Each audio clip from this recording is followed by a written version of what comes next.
everything in the loft was carried by hand up these stairs. So just remember that when you see the vats, the two vats. Here we go. You know, some people have asked, like, what exactly, you know, what is the loft? And I was just like, well, it's like a clubhouse, you know. Except we don't have secret handshakes or anything. But it's neat too when we have like friends over, like visiting from out of state or whatever, and they're into computers like we are. You know, there's a place we can bring them here and they can sleep here. I mean, initially we were just looking for storage space, you know, to just store stuff, and it's turned into sort of a weird communal thing.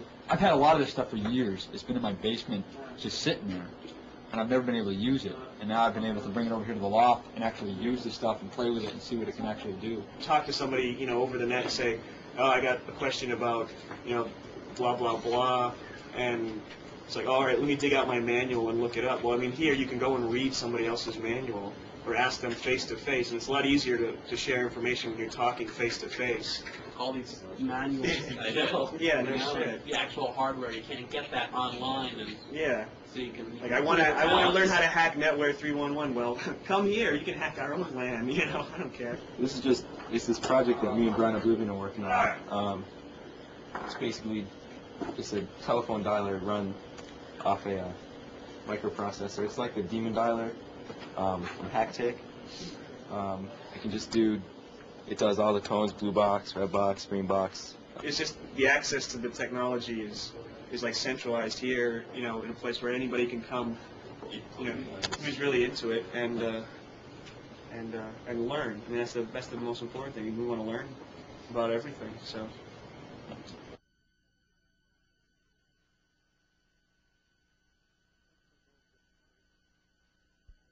It's come to be more than just a magazine. It's an attitude. It's a way people think of things. People ask questions, people spread information, people gather together, people basically challenge authority in various ways. And that's what 2600 has become. You know, it started out with a magazine, but it's growing in many different ways. You know, we have meetings all over the world now where people get together and explore things and trade information.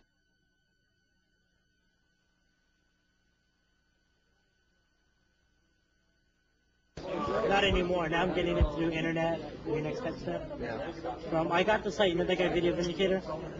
That guy, he has a site. Did you see the new 2600? No. It has something about cell phones. Yeah, but the old one had something about programming. So, wait. Right now, there's 32K of data that you can read and write to that's in the phone. You can read and write to almost all of it.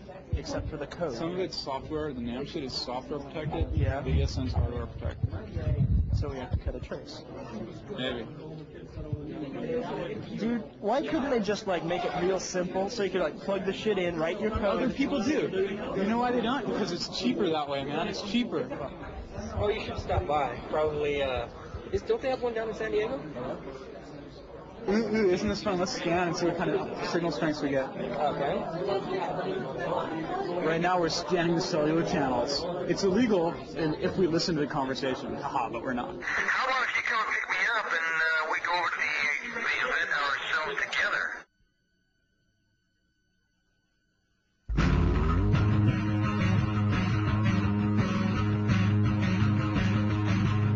Yeah, somebody said, whoever around here somewhere said we're involved in this thing to break into the hotel computer, which we weren't. Just because the phones, they're going, like, the phone lines are running outside our room. They're saying that, oh, just because it's running outside our room, it's somehow, like, telepathically or something, we're trying to break into the computer.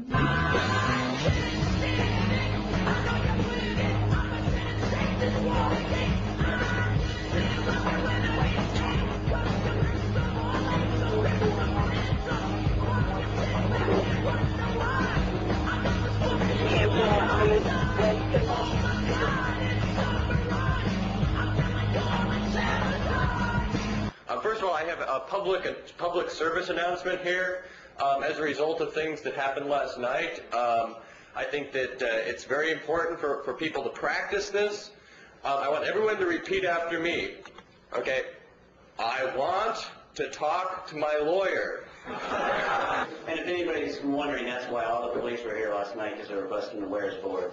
Hacker crackdown, Law and Disorder on the Electronic Frontier, now available in a mildly expensive paperback with the useful index. For 1/1/94, the official release date, it goes online on the internet globally, okay, with a new introduction and a new afterword, free. Free.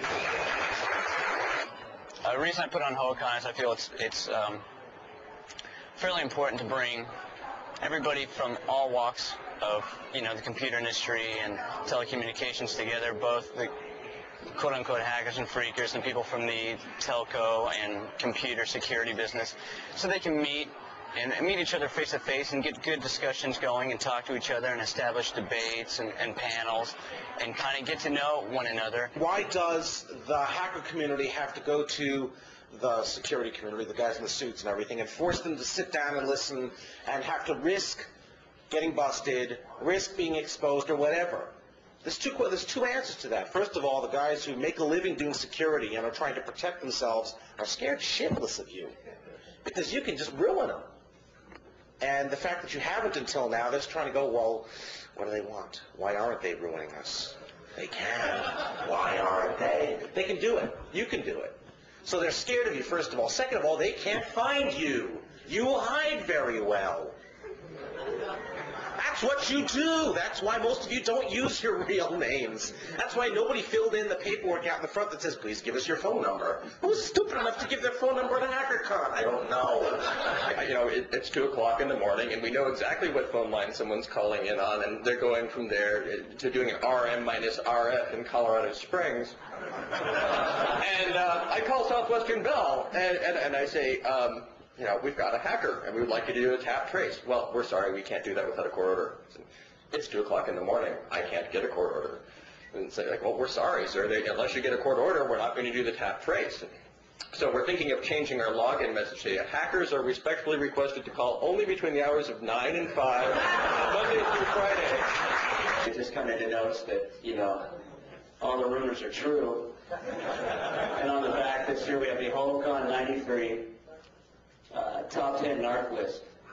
What we've done with this project is get together a lot of messages from a lot of classic bulletin boards, underground bulletin boards from the 80s mostly, and we've got a lot of really good ones in there. We've got Farmers of Doom, which is a 1985 board ran by Mark Tavis here, and some really excellent stuff on there. We've got together a lot of files from the underground of the past, and I think that the project is really positive because, well, for a lot of reasons. One, the historical perspective, you can look back and see what was going on at the time.